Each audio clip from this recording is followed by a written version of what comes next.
और एक बार फिर आप सभी का स्वागत है। 500 और 1000 रुपए के नोट बंद करने के सरकार के फैसले के बाद उत्पन्न स्थिति की समीक्षा के लिए प्रधानमंत्री आवास पर कल रात एक उच्च स्तरीय बैठक हुई। इस बैठक में बैंकों और पोस्ट ऑफिस में कैश की आपूर्ति और उपलब्धता की समीक्षा की गई। बैठक में प्रधानमंत्री को मौजूदा हालात के बारे में जानकारी भी दी गई।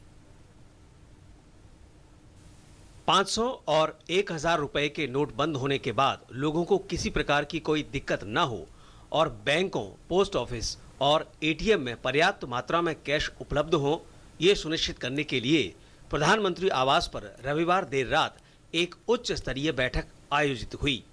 इस बैठक में कई अहम निर्णय लिए गए। देश भर के एटीएम को 500 और 2000 के नए नोट के अनुरूप ढालने की प्रक्रिया में तेजी लाने के लिए एक टास्क फोर्स का गठन किया गया है। रिजर्व बैंक के डिप्टी गवर्नर इस टास्क फोर्स के अध्यक्ष होंगे। A task force was decided to be set up under the chairmanship of Deputy Governor, Reserve Bank of India.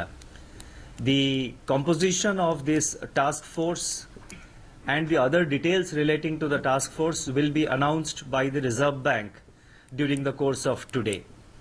And the task force has been mandated with the responsibility of working closely with the banks, working closely with the various agencies which are involved in disbursement of cash and recalibration of the software and hardware at the ATMs.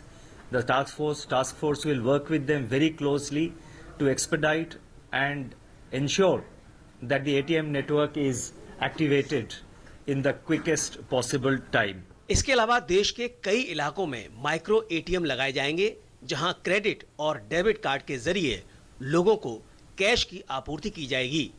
साथ ही ग्रामीण इलाकों में cash की उपलब्धता सुनिश्चित करने के लिए भी कई निर्णय लिए गए हैं। बैंकों से कहा गया है कि वो बैंकिंग करस्पॉन्डेंस के लिए कैश रखने की सीमा को बढ़ाकर 50,000 रुपए करें।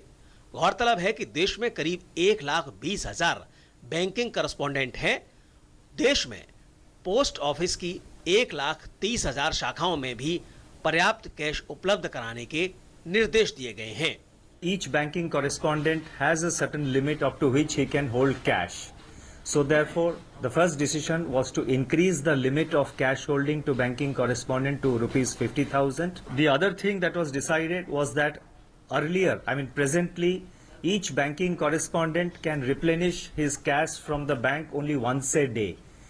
The decision taken in yesterday's meeting was that the banking correspondent would be allowed to draw cash from the bank to which he is attached multiple times during the same day.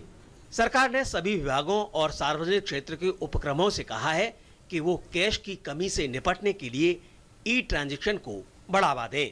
सरकार ने अब national payment corporation से ई transaction पर लगने वाले charge पर छूट देने को भी कहा है। इसके अलावा जरूरी सेवाओं के लिए पुराने 500 और 1000 रुपए के नोट स्वीकार करने की सीमा को बढ़ाकर 24 नवंबर आधी रात कर दिया गया है। सरकार ने कहा है कि देश में कैश की कोई कमी नहीं है और लोगों को घबराने की जरूरत नहीं है। लोगों को इलाज के जरूरी भुगतान को आसान बनाने के लिए सरकार ने निजी अस्पतालों के पास मोबाइल बैंकिंग की व्यवस्था करने को भी कहा है। Bureau report, DD news, Delhi.